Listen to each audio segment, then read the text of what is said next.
Oke. Nah, jadi apa itu diagnosis ya? Diagnosis penyakit atau diagnosis laboratorium itu diartikan sebagai suatu metode yang tujuannya itu untuk mengetahui atau mendeteksi ada tidaknya suatu penyakit gitu ya, dimana penyakit ini bisa disebabkan oleh virus, bakteri, mikroba dan lain-lain. Dimana untuk bisa mengetahui apakah ada penyakit atau tidak, biasanya kita menggunakan kita mendeteksi si penyakitnya atau kita sebut sebagai antigen di sini, atau reaksi tubuh kita terhadap penyakit itu yang biasanya berupa antibodi atau indikator lain yang dapat digunakan untuk memprediksi ada atau tidak adanya suatu penyakit. Misalkan kalau pada tes TBC, itu kan kita mengeluarkan dahak, sputum ya. Nah, itu yang dideteksi adalah ada tidaknya si bakteri TBC. Nah, makanya di situ yang dideteksi adalah antigen. Antigen itu komponen penyebab penyakitnya. Tapi kalau semisal kita melakukan tes COVID yang pakai serum darah, darahnya diambil, kemudian dites ada IgG enggak, ada IgM enggak, reaktif atau tidak. Nah, itu yang kita tes adalah antibodinya. Yang mana antibodi itu muncul akibat reaksi dari infeksi oleh si parasit. Nah, kemudian diagnosis itu ada dua jenis. Ada kualitatif. Kalau kualitatif itu ingatnya ada atau tidak ada. Jawabannya hanya ada penyakit, tidak ada penyakit. Itu kualitatif. Contohnya adalah rapid test antigen. Jadi kalau kita rapid test yang di swab terus dites yang pakai kayak apa? Kayak tes pack kecil gitu. Nah, itu hanya akan mengindikasikan yes or no. Sama kayak tes kehamilan. Jawabannya kan yes or no gitu ya. Itu termasuk diagnosis kualitatif. Kalau diagnosis kuantitatif, dia bisa memberikan angka. Berapa banyak jumlah virus COVID-nya, berapa banyak jumlah bakteri TBC-nya, berapa parah penyakitnya. Nah, itu. Jadi bedanya kalau kualitatif, dia hanya memberikan yes or no. Kalau kuantitatif, selain yes or no, dia juga bisa memberikan nilai. Berapa besar persentase penyakit atau berapa besar indikator yang dihasilkan. Nah, ada beberapa faktor yang mempengaruhi pemilihan alat diagnosis. Jadi ketika di lapangan nanti sebagai tenaga kesehatan tidak selamanya bisa ideal. Kadang-kadang apalagi Mbak Rini kan posisinya jauh ya di Entikong sana. Pasti banyak sekali hambatan-hambatan dalam memilih alat diagnosis. Sehingga ada berbagai faktor yang bisa dijadikan pertimbangan untuk memilih alat diagnosis sesuai dengan kebutuhan di lapangan. Yang pertama itu adalah persentase sensitivitas dan spesifisitas. Jadi ini merupakan kemampuan si alat diagnosis untuk bisa mendeteksi seberapa baik kemampuannya. Ini adalah faktor utama sebenarnya yang digunakan oleh manusia dalam memilih alat tes. Tapi kadangkala alat dengan sensitivitas dan spesifisitas yang baik itu membutuhkan sarana dan prasarana yang tidak sedikit. Contohnya adalah PCR. Saat ini kan COVID, PCR itu golden standard lah, standar paling baik untuk deteksi COVID.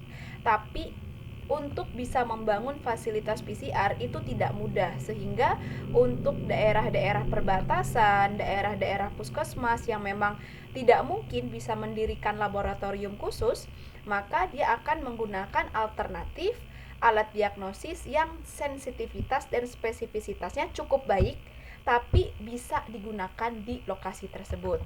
Nah, yang berikutnya adalah memiliki nilai positif predictive value yang baik. Artinya dia mampu memprediksi nilai positif pada penyakit itu dengan cukup baik. Kemudian prosedur pengambilan sampelnya tidak invasif. Invasif itu adalah tidak melukai pasien. Kalau misalkan pada kasus hepatitis, virusnya itu kan diam di dalam hati.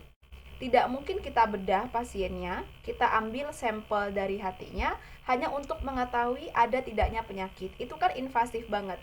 Side effect-nya jauh lebih berat daripada tahu iya atau tidaknya. Sehingga prosedur pengambilan sampel diusahakan tidak invasif.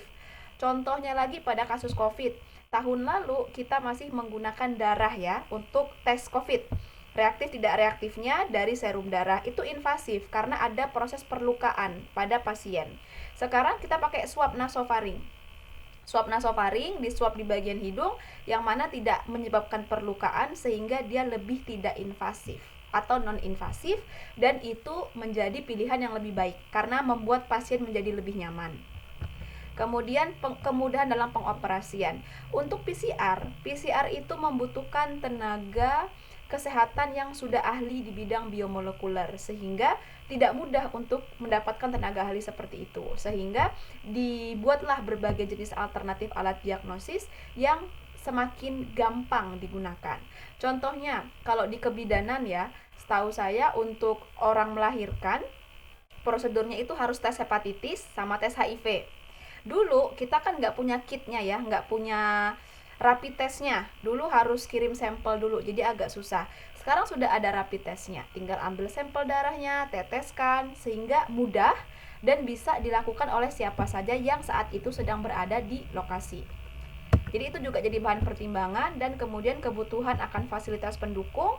Kayak rapid test itu udah paling gampang, kita nggak butuh alat-alat tambahan lain, hanya butuh handscoon, alat pengambilan darah, selesai gitu ya. Tapi kalau misalkan dia butuh fasilitas pendukung lainnya, nah itu harus menjadi pertimbangan lagi bagi si labnya, serta biaya. Nah, makanya kan kalau kayak kita berobat ke puskesmas itu kalau tipes ada beberapa pilihan tuh. Mau tesnya tes Widal atau tesnya Tubek. Nah, kalau Widal tuh biasa cuma beberapa puluh ribu dan setiap puskesmas pasti ada. Tapi yang lebih bagus, lebih akurat itu Tubek biasanya. Tapi Tubek itu bisa sampai 300 ribu. Nah, jadi hal-hal seperti ini akan menjadi poin-poin yang dipertimbangkan dari sebuah laboratorium atau oleh nakes ketika memilih suatu alat diagnosis seperti itu. Kemudian, nah, apa itu sensitivitas dan spesifisitas?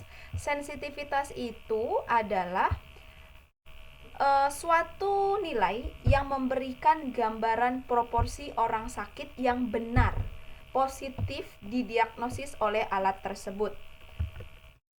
Contohnya ya, ada pasien 100 orang nih yang sakit. Kita punya 100 orang yang sakit, tapi kita masih nggak tahu beneran sakit nggak mereka berdasarkan alat tes kita.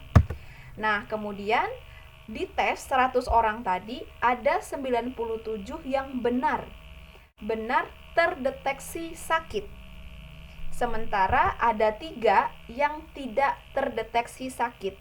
Jadi yang benar tadi 97 itu disebut sebagai true positif, artinya benar dia positif. Yang 3 tadi dia harusnya sakit tapi terdiagnosis negatif, itu disebut sebagai false negatif atau negatif yang salah. Sehingga sensitivitas alat tadi itu adalah 97 nilai true positifnya dibagi dengan total orang yang sakit atau true positif ditambah false negatif dikali 100%, sehingga dapatlah angka 97%.